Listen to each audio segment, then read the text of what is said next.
Everyone, welcome to this class and welcome to Apna Sapna JRF। आज की class में हम डिस्कस करने वाले हैं PYQs for CSIR net life science. Unit है अपनी 10 यानी कि इकोलॉजी और पेपर है जून 2023 शिफ्ट 1। आज की क्लास में इस पेपर में जो इकोलॉजी से क्वेश्चन आए हैं वो पार्ट बी के हम डिस्कस करने वाले हैं। नेक्स्ट क्लास में हम पार्ट सी के क्वेश्चन को डिस्कस करेंगे। चलिए फिर क्लास को स्टार्ट करते हैं और देखते हैं कौन कौन से क्वेश्चन हमें आज प्रैक्टिस करने हैं। आज का अपना सबसे पहला क्वेश्चन जो है ये है जिसका ID 57 है और क्वेश्चन दिया है which one of the following terms is used for species that exploit the same resource in a similar manner. Question दिया है कि मान के चलो आपके पास अलग अलग स्पीसीज हैं, ये स्पीसीज 1 है और ये है 2 और ठीक है, और कोई रिसोर्स है यहाँ पर जिसको वो इस्तेमाल कर रहे हैं। दोनों ही इस रिसोर्स को इस्तेमाल करते हैं, आइदर ये हैबिटेट हो सकता है या फिर फूड हो सकता है, और दोनों स्पीसीज सेम रिसोर्स को सेम तरीके से इस्तेमाल करते हैं। तो ऐसे ग्रुप ऑफ ऑर्गेनिज्म को हम क्या कहेंगे? ठीक है, यानी इस स्पीसीज के जो ऑर्गेनिज्म हैं, इस स्पीसीज के जो ऑर्गेनिज्म हैं जो कि सेम रिसोर्सेज को सेम मैनर में यूज़ कर रहे हैं, तो उस टर्म को हम क्या बोलते हैं? उसको हम बोलेंगे गिल्ड। ठीक है, ये गिल्ड वर्ड जो है हम इकोलॉजी में भी इस्तेमाल कर सकते हैं और वैसे भी इस्तेमाल कर सकते हैं। मतलब ऐसे ले सकते हैं कि मानो एक ऑर्गेनाइजेशन है और इस ऑर्गेनाइजेशन में अलग अलग व्यक्ति हैं, इंडिविजुअल 1 मानो, ये 2 है, ये 3 है, लेकिन ये सारे काम एक ही टारगेट पर कर रहे हैं। ठीक है, जैसे कि देखो लिखा है an organisation of people who do the same job और who have the same interest और एम्स। मतलब ऐसे ग्रुप ऑफ पीपल्स जहाँ पर जो सेम काम कर रहे होते हैं या फिर उनका same he interest of area है, तो उसको हम गिल्ड बोलते हैं। तो ये हमारा आंसर हो जाएगा इसका फर्स्ट। अगर तुम पढ़ोगे इकोलॉजी में तो वहाँ बातें आ जाएंगी कि वो सेम रिसोर्सेज को यूज़ कर रहे हैं। ठीक है, और अगर वैसे बात करेंगे तो आ जाएगा कि सेम एरिया ऑफ इंटरेस्ट है। सो अपना आंसर यहाँ फर्स्ट हो जाएगा। चलिए बढ़ते हैं अपने अगले क्वेश्चन पर। क्वेश्चन ID है 58। Invasive species in general grow very well in a new area that they invade and often outcompete native species. An explanation for the better growth and propagation of invasive species in comparison to their native counterparts is provided by which one of the following hypothesis? Question में कहा है कि मानिए ये कोई एक area है, area number 1 मान लेते हैं, और ये कोई एरिया है, एरिया नंबर 2 इसको हम मान लेते हैं। तो कोई भी एक ऑर्गेनिज्म है, स्पीसीज है जो कि यहाँ पर ग्रो कर रही है, बहुत मतलब स्टार्टिंग से ही वो यहाँ ग्रो कर रही है, लेकिन अब वो इन्वेड कर गई है किसी नए एरिया में, वो यहाँ आ गई है। तो देखा गया है कि जो उसका नेटिव एरिया है जहाँ पर वो स्टार्टिंग से रह रही है, वहाँ उसकी ग्रोथ लिमिटेड है। उसकी ग्रोथ लिमिटेड है, यानी ऐसा नहीं कि वो वहाँ बहुत अच्छे तरीके से फ्लरिश कर रही है। ग्रोथ उसकी लिमिटेड रह रही है काफ़ी सालों से, जब से वो वहाँ रह रही है। लेकिन देखा गया है कि जैसे ही ये ऑर्गेनिज्म या स्पीसीज दूसरे एरिया में शिफ्ट कर गई है, तो देखने को मिला है कि ये अनलिमिटेड ग्रो कर रही है, ये अनलिमिटेड ग्रोथ को शो कर रही है। और इसने इतना ग्रोथ किया है कि यहाँ पर जो पहले से रहने वाले ऑर्गेनिज्म हैं उनको आउट कम्पीट कर दिया है, यानी कि इतना ग्रोथ किया है कि वे उसकी टक्कर में अब है ही नहीं, वो इतने कम हो गए हैं। हर जगह तुम्हें ये नई स्पीसीज दिखाई देगी जो कि एरिया नंबर 1 से आई है। तो इसका क्या कारण हो सकता है? कौन सा हाइपोथेसिस है जो इस चीज़ को एक्सप्लेन कर पाएगा कि ऐसी क्या चीज़ें हैं, ऐसे कौन से फैक्टर हैं जो कि A1 में उसकी ग्रोथ को लिमिट कर रहे थे और A2 में उसकी ग्रोथ को अनलिमिटेड कर दिया गया है। ठीक है, तो देखो यहाँ पर होता क्या है कि मानो ये स्पीसीज अपने स्टार्टिंग पॉइंट से यहाँ रह रही है, तो जैसे जैसे ये इवोल्व होगी ऐसे ऐसे जो उस पर फीड करता है, यानी कि इसका जो प्रीडेटर है वो भी यहाँ ग्रो कर रहा है। ठीक है, यानी ये इस पर फीड करेगा, इस पर ये लगातार फीड करता है, तो इसका नंबर कंट्रोल में रहता है क्योंकि इसके प्रीडेटर की वजह से।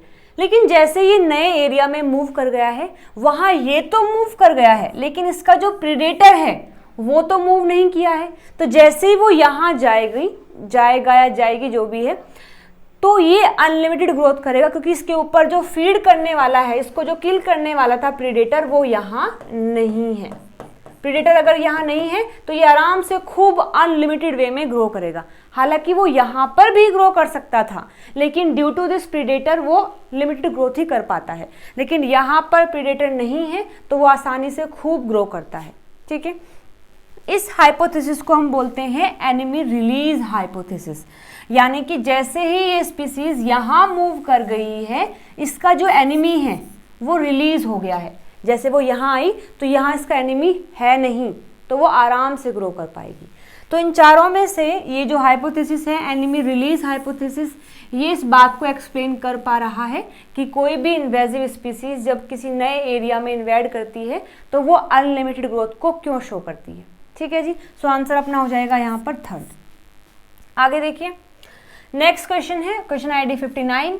अ positive association between absolute average individual fitness and population size over some finite interval is known as. इन चारों इफेक्ट में से या रूल में से कौन सा ऐसा है जो इस बात को बताता है, ये क्या बात लिखी है कि जैसे जैसे डेंसिटी बढ़ती है, किसी भी पॉपुलेशन की डेंसिटी बढ़ना यानी उसका नंबर बढ़ना, तो जैसे जैसे किसी पॉपुलेशन का नंबर बढ़ता है किसी भी एरिया में तो उसका फिटनेस भी बढ़ता है। अब मानो ये कोई एरिया है और वहाँ उसका लगातार अगर साइज बढ़ रहा है, नंबर बढ़ रहा है, पॉपुलेशन बढ़ रही है, तो इसका मतलब है कि इन इंडिविजुअल्स की फिटनेस भी यहाँ पर बढ़ रही है। देखो, एक तरीके से ये एक दूसरे के डायरेक्ट प्रोपोर्शनल है, यानी कि अगर कोई ऑर्गेनिज्म है और वो यहाँ आके रह रहा है और अपना नंबर भी बढ़ा रहा है, तो इसका मतलब है कि ऑलरेडी वो वहाँ सर्वाइव कर चुका है। अगर यहाँ नंबर ना बढ़ता तो हम बोलते कि ये जो ऑर्गेनिज्म है जो आया है फिर जो इस एरिया में रहता है, शायद वो वहाँ सर्वाइव नहीं कर पाया है, अपने आप को अडेप्ट नहीं कर पाया है, इसीलिए वो अपना नंबर भी इंक्रीज नहीं कर पा रहा है।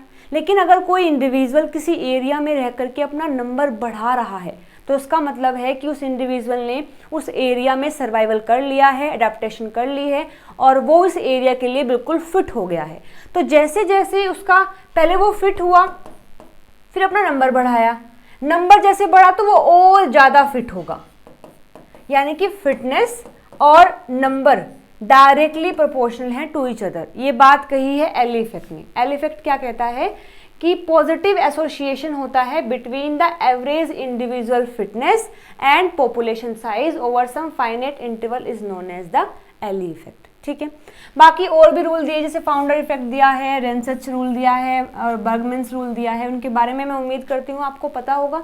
नहीं अगर पता है थोड़ा सा मैं बता देती हूँ, बाकी आपको पढ़ना है इनके बारे में। जो फाउंडर इफेक्ट है ये हम पढ़ते हैं जेनेटिक ड्रिफ्ट के अंदर, यानी कि मानो ये कोई पॉपुलेशन है, स्मॉल पॉपुलेशन, और यहाँ से एक पार्ट, पॉपुलेशन का एक पार्ट कहीं और जाके मतलब माइग्रेट करके कहीं और रहने लगा है, तो इसको बोलते हैं फाउंडर इफेक्ट।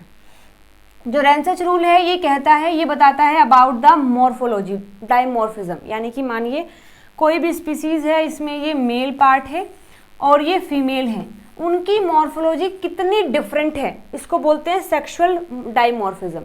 तो देखा गया है इस रूल के अकॉर्डिंग, ये बोला गया है कि जहाँ पर मेल का साइज बड़ा हो जाता है, मेल का साइज बिगर हो जाता है, तो देखने को मिलता है कि वहाँ पर सेक्सुअल डाइमॉर्फिज्म ज़्यादा है। मानो अगर मेल लार्जर है एज कंपेयर टू फीमेल, तो आप अच्छे से डिफ्रेंशिएट कर पाओगे in between male and female.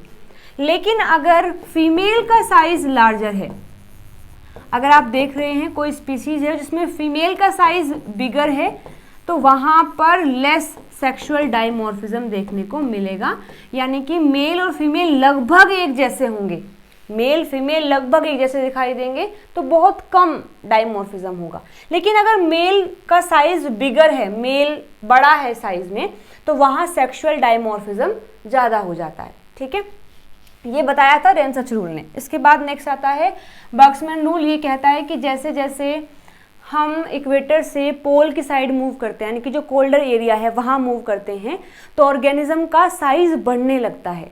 वो इसलिए ताकि वो ज़्यादा से ज़्यादा हीट को कंजर्व कर सके, क्योंकि वो एक कोल्डर एरिया में रह रहा है, तो वहाँ ज़रूरी है कि उसके पास हीट का अमाउंट रहे ताकि वो अपने टेम्परेचर को समहाउ मेंटेन कर सके। तो जैसे जैसे हम कोल्डर रीजन में जाते हैं तो वहाँ के ऑर्गेनिज्म का साइज बड़ा हो जाता है। बड़ा इसलिए होता है ताकि वो ज़्यादा से ज़्यादा हीट को अपनी बॉडी में कंजर्व कर सके। This is tell about the Bergmann's rule. ठीक है, ये बात बर्गमैन्स रूल ने कही थी। तो अपने इस क्वेश्चन के लिए आंसर हो जाएगा 1, एली इफेक्ट। आगे बढ़ते हैं। क्वेश्चन आईडी है 60। Given below are characteristics traits found in sun और शेड एक्लाइमेट लीव्स। मतलब आपसे क्वेश्चन में पूछा है, ठीक है, आपसे क्वेश्चन में पूछा है कि एक प्लांट ले लिया हमने सन में रहता है जो डायरेक्ट एक्सपोजर मिलता है, और एक जो कि सन का डायरेक्ट एक्सपोजर नहीं मिलता है।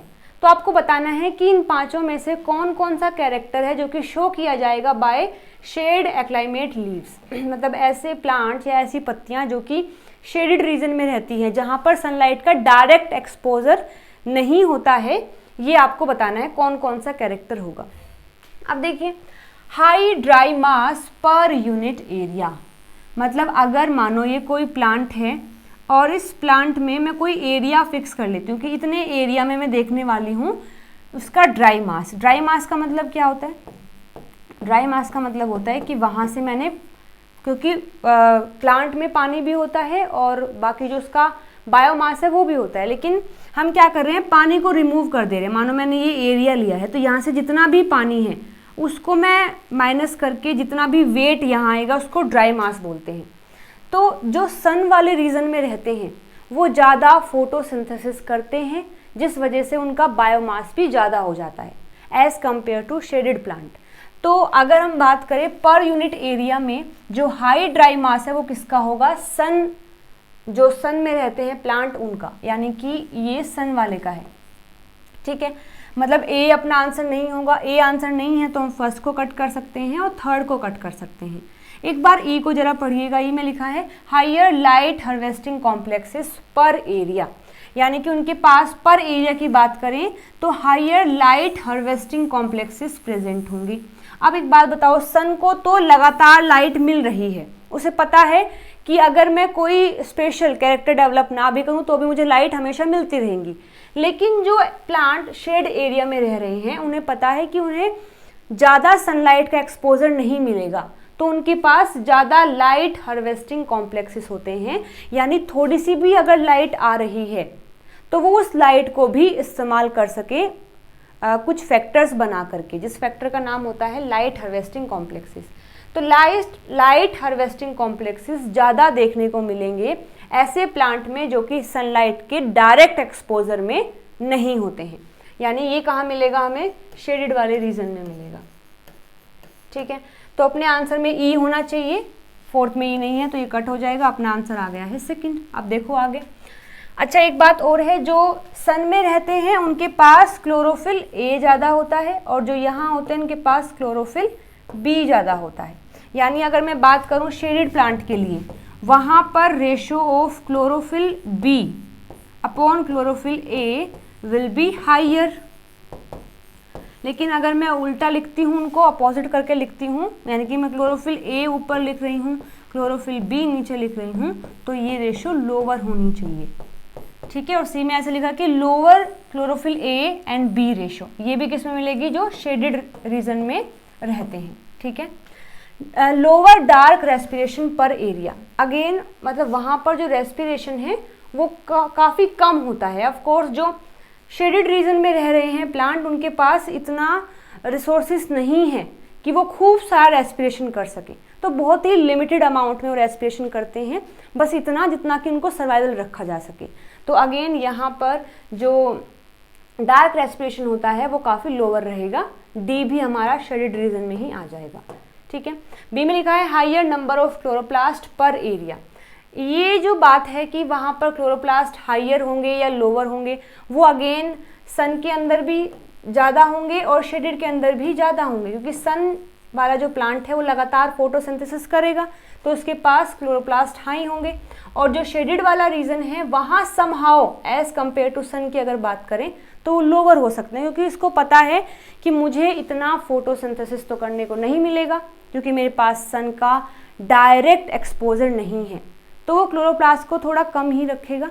तो मे बी इसमें ये बात हो सकती है कि हायर नंबर ऑफ क्लोरोप्लास्ट कहाँ देखने को मिलेंगे, जो सन वाला प्लांट होता है।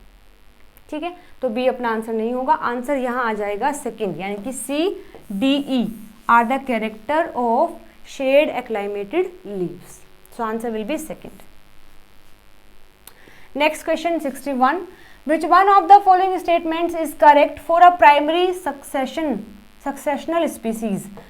ये होता क्या है, देखो एक प्रोसेस होता है, इसको बोलते हैं सक्सेशन। यानी कि मानो कोई भी एक बेयर लैंड है, एक बंजर धरती है जहाँ पर अभी कोई लाइफ एग्जिस्ट नहीं कर रही है, तो अगर वहाँ लाइफ एग्जिस्ट करना स्टार्ट करती है तो सबसे पहले जो स्पीसीज वहाँ आती हैं उनको बोलते हैं प्राइमरी सक्सेशनल स्पीसीज, जो सबसे पहले आकर के उस इन्वायरमेंट को थोड़ा सुटेबल कर रही है ताकि बाकी स्पीसीज भी आ सके।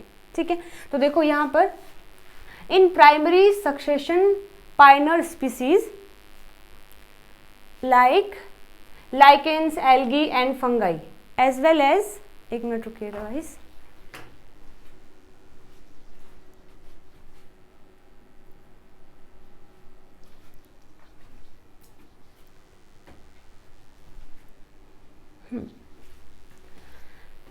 तो कोई भी अगर बेयर लैंड है जिस पर अभी फिलहाल कोई लाइफ एग्जिस्ट नहीं कर रही है, तो वहाँ सबसे पहले आने वाले जो ऑर्गेनिज्म हैं उसमें लाइकेन होती है, एल्गी होती है और फंगाई होती हैं, as well as abiotic factor जैसे कि विंड है, water start to normalize the habitat और in other word start to develop soil and other important mechanism for the greater diversity to flourish.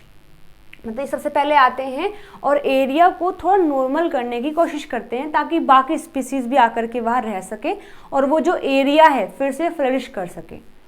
तो जो सबसे पहले यहाँ आते हैं उनके कैरेक्टर क्या हैं, वो किन किन बातों को फॉलो करेंगे, तो उनको बोलते हैं pioneer species have several qualities in common, they have adaptations to help them colonise harsh sterile environments. सबसे पहले तो उनके पास ये खूबी होगी कि वो ऐसे एरिया में रह पाएंगे, क्योंकि यहाँ ऐसा एरिया है जहाँ चीज़ें सुटेबल नहीं हैं, लेकिन फिर भी वो आकर के यहाँ रह रहे हैं और उस एनवायरनमेंट को ठीक करने की कोशिश कर रहे हैं ताकि वहाँ और भी आकर के अपनी कॉलोनी बना सके और वो खुद भी वहाँ रह सके।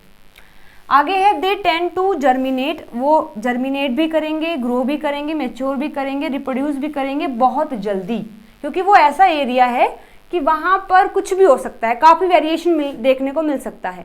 तो इतना वेट नहीं करेंगे वो कि एक एक साल तक वो रिप्रोडक्शन ही नहीं कर रहे हैं, उनको रिप्रोडक्शन भी जल्दी करना पड़ेगा, मैच्योर भी जल्दी होना पड़ेगा, ग्रोथ भी जल्दी करनी पड़ेगी और जर्मिनेट भी जल्दी करना पड़ेगा ताकि वहाँ ज़्यादा से ज़्यादा प्लांट को या फिर जो भी ऑर्गेनिज्म है उनको डेवलप किया जा सके। इसके बाद they produce large number of offspring, exactly जब वो रिप्रोडक्शन करेंगे तो ज़्यादा से ज़्यादा ऑस्प्रिंग वहाँ पर फॉर्म होने चाहिए ताकि ज़्यादा सर्वाइवल रेट बढ़ जाए उधर। एंड आइदर सेक्सुअली या फिर या तो एसेक्सुअली या फिर सेक्सुअली, दोनों तरीके से। तो ये सारी प्रॉपर्टीज उनके पास होनी चाहिए। और अगर आपने पढ़ा है अबाउट द सर्वाइवरशिप कर्व, इसमें ये 3 टाइप का कर्व देखने को मिलता है, this is type 1, type 2 and type 3। Type 3 में वो ऑर्गेनिज्म आते हैं जो कि हायर वेरिएशन को फेस करते हैं, मतलब अपने लाइफ साइकिल में वेरिएशन काफ़ी हाई होते हैं, कुछ भी कंडीशन हो सकती हैं। जबकि अगर टाइप 1 की बात करते हैं तो यहाँ ऐसे ऑर्गेनिज्म को हम रखते हैं जिनकी लाइफ में वेरिएशन बहुत ही कम देखने को मिलते हैं या फिर पहले से पता होता है कि ये चीज़ें होने वाली हैं। और टाइप 2 में आ जाते हैं इन दोनों के बीच की कंडीशन। यहाँ तो होता है कि काफ़ी वेरिएशन होगा, यहाँ है कि वेरिएशन बहुत कम होगा और यहाँ चीज़ें बिल्कुल अनप्रिडिक्टेबल होती हैं, यानी हम नहीं कह सकते कि कब वेरिएशन हो जाए, ना भी हो भी सकता है। ठीक है, तो अभी हमने पढ़ा है कि जो पायनियर स्पीसीज होती है जो सबसे पहले आती हैं बेयर लैंड में, वो काफ़ी हाई वेरिएशन को फील करती हैं, तो वो टाइप 3 के अंदर आएगा। क्वेश्चन में हमसे यही पूछा है कि ऐसी स्पीसीज जो कि सबसे पहले आती हैं वो कौन से कर्व को फॉलो करेंगी, तो वो हो जाएगा curve number third, type third curve को वो फॉलो करती हैं, यानी कि third will be the answer. ठीक है, ओके जी। सो इस पेपर के अंदर जितने भी क्वेश्चन पार्ट बी में आए हैं वो हमने डिस्कस कर लिए हैं। पेपर था हमारा जून 2023, शिफ्ट 1 के पार्ट बी के क्वेश्चन जो कि 5 थे वो हमने डिस्कस कर लिए हैं। नेक्स्ट वीडियो में हम पार्ट सी के क्वेश्चन को डिस्कस करेंगे। अगर अभी भी किसी क्वेश्चन में कोई डाउट है तो आप कमेंट करके मुझसे पूछ सकते हैं। चलिए मिलते हैं अगले वीडियो में नए क्वेश्चन के साथ में। Till then bye bye, take care everyone.